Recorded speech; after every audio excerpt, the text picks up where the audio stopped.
Attention, attention, all project management professionals. Are you tired of feeling like a fake PMP? Do you struggle to apply your certification knowledge in real life project management situations? Well, if you're nodding like I am, then you found the right place, you found the right episode, because in today's episode, this is a must watch, because today we're going to unpack real life strategies to avoid being a paper PMP. We're exposing the harsh truth, unfortunately and fortunately, of what it really takes to be a rock star in project management. If you mind if I share a story with you, family. I made an episode back in November. I think it was November 6th, 2023, around the whole aspect of how the PMP, there's people out there, including myself, that once someone got their PMP, they didn't do anything more with the information. They just got their PMP and then they go on an interview, and the interviewer is asking them all sorts of questions, and then the next thing you know, they don't get the job and they're shocked and surprised. Well, it's because you didn't use real life or real world things. A lot of times people that get their PMP, they're so excited about the studying process that they went through, the pain, the struggle. Trust me, I've been there. And then to only know that you got your PMP and you can't even get a job opportunity. And then you're tested a lot too when you get your PMP. I used to think like, oh, I get my PMP, and now everybody's asking me PMP type questions like, so what's the difference between qualitative and quantitative risk? And you don't recall some of that information at times. So today, my goal, my thought process, and if you're new to this episode, is really to unpack today's episode title, which is entitled How to Avoid Being a Paper Project Management Professional. Again, how to avoid being a paper project management professional, or what we call PMP. Now, let me park here parenthetically, family, and let you know that a paper PMP is somebody that gets their project management certification, again, and they're not able to articulate that what they've learned through the PMP into real life. So we're going to give you some good things that you can use starting today. I'll give you tomorrow, I'll give you tonight to think it over, but I hope the next day that you'll do something with it. Point number one. Oh, I'm being rude. I forgot to introduce myself. Hey, I go by the name of ED. For all you smart and intelligent folks, I'll just keep it simple and frank. That just simply means Ed. I'm going to take you through an 8-point framework that I really recommend that you use. First point: launch a project management YouTube channel. Can't you tell that I eat what I talk about? I truly believe in this. I truly know that by me starting this channel almost a year ago, more than a year ago, excuse me, it really forced me to pick up a couple books that I actually have sitting over here. One of them is, and I'm going to grab it while we live, I had to pick up this book because this came out, and this is going to be specifically for CAPM. And then, of course, this is PMBOK 7 or whatever they want to call it. And then, of course, the PMBOK 6. I actually live what I'm talking about. So, because I don't want to be considered or what they call a fake PMP. And also, while we're at it, we might as well give a shameless plug to the Magnetic Project Manager. Again, the Magnetic Project Manager, you can pick that up at any of your bookstores. Now back to today's topic. So launch a project management YouTube channel. The reason why I launched my YouTube channel around project management, because this is something I've been doing for more than a decade, and it only made sense to really talk about this. And now it gives me opportunity to really dig into the PMBOK 6 and PMBOK 7, or whatever they're calling this guy. But it really gives me a chance, and it forces me to learn new things as I'm coaching and teaching and training people now. I'm closer to the information than I ever was. So here's an actionable step. Develop content strategies that address the needs and interests of your target audience, and invest in high quality video. Listen, family, I'm gonna be honest with you. I didn't want to get on video. It wasn't that I was scared or afraid. It was just like, I don't want to do that. They say the number one fear is public speaking. Never had no problem with that. As you can tell, that I will speak and talk, but I was just like, I don't know if everybody, I'll just do a podcast. So I was taking the easy way out. So what I recommend, family, actionable step: go and create content around project management, especially if you after you received your PMP, because what it's going to do is going to force you to go back through some of that study material that you had to study in order to get your PMP. Point number two, launch a project management mentorship program. Listen, develop it when you develop a mentorship program. This will give you opportunity to pair your experience with more like a junior project manager, and you can give guidance, because a lot of things that you may experience as a project manager, a junior project manager may not experience, and vice versa. So you can actually learn from a junior project manager. I always feel you can learn from anybody, but again, this will give you an opportunity. So again, we want to give you some actionable steps. First thing is define the goal, the structure, metrics for the mentorship program. Make sure those three keys are there. Again, goal, structure, as well as metrics.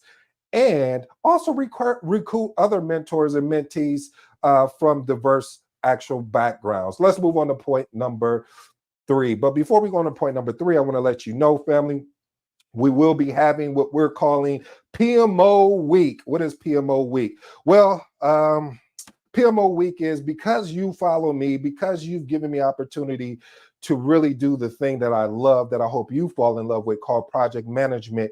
I want to do something special for you, if you don't mind. I would love the opportunity to talk about my new book called The Magnetic PMO. And in this book, I wanted to maybe do a chapter or two. We'll see how it goes, about some of my recommendations that I've learned over my decade of being in this thing called project management that I know will be useful to somebody. And at the end, we'll see what happens, but we'll play it by ear, because we use agility over here. So we'll see what happens. Well, okay, let's get on to point number three. Point number three, create a project management escape room. I don't know why I'm doing this, but I just believe in it so much. Design an escape room experience. I don't know if you've ever done an escape room virtually or on site. It is one of the most exhilarating things that I've experienced, because you're in a group and you're having to solve problems, you're having to collaborate. So there is no, here, we're going to go over here and isolate myself from the rest of the group. No, no, no, no. The team has to work together, because somebody might be able to point out something that you missed. And this is it's an essence of project management. We always talk about stakeholder management. I'm relating it back to the PMBOK. Stakeholder management. When we talk about stakeholder management, it's so important to have good stakeholder management. So I recommend, as an actionable step, develop a storyline, puzzles, clues, anything of that nature, and blend in some of the project management concepts and best practices, and collaborate potentially with an escape room designer to create an immersive and engaging experience. Now, again, this is going to cost you something, but it still may be worth it for you as you're developing yourself as not being a paper PMP. Point number four, develop a project management podcast. What is that, ED? We know what a podcast is, but let's talk about the project management aspect. I believe in creating a podcast that really truly introduce the project management concept, but making it fun and engaging. As you can see here, I'm always smiling. I'm always excited. You're like, what is this guy thinking? Life. I'm just thankful and grateful that I get to do something that I love, that I enjoy doing on a daily basis. There's two things, project management and personal development are the ones that arrested my attention and kept me moving forward and going forward. So developing a content plan around some of the project management terms that you don't really fully have a grasp on. What this does for you is, as you're doing your homework, your research, you're able to articulate it out. One of the things that has helped me a lot along this journey, family, is having the ability to teach. In teaching, it forces me to learn, and forcing me to learn, meaning to make sure I am saying the right things to you, audience, because I want to ensure that we're all on the same page. I want to make sure that if you go to another project management channel, you say, oh, there's nothing like ED out there. So again, I want to make sure that I'm delivering and providing you great and amazing content. All right, let's move on to point number five. Lead by example. I'm living and breathing everything I talk about. I don't give you as they say, sky in the pie, pie in the sky type thing. Anything that I'm talking about, I'm literally doing. And I want to thank, again, this is be a special shout out. I'm gonna give him another one to Phil, because he's the one that helped guided me on this path. So point number 5, lead by example. Demonstrate the PMP principles, best practices in your daily work, and setting a positive example for your team members as well as colleagues. Here's a recommendation or actionable step. Consistently apply PMP methodologies, tools, and techniques in your project. But watch this, family. See if you could explain it to somebody that is not even aware of what project management is. Yeah, because a lot of times I feel that we can get so caught up in the artifacts of what this is about project management, but can we boil it down to that if someone never even knew what project management was, that they would understand what it is? Point number 6, this is my favorite. Seek out mentorship from an experienced project manager.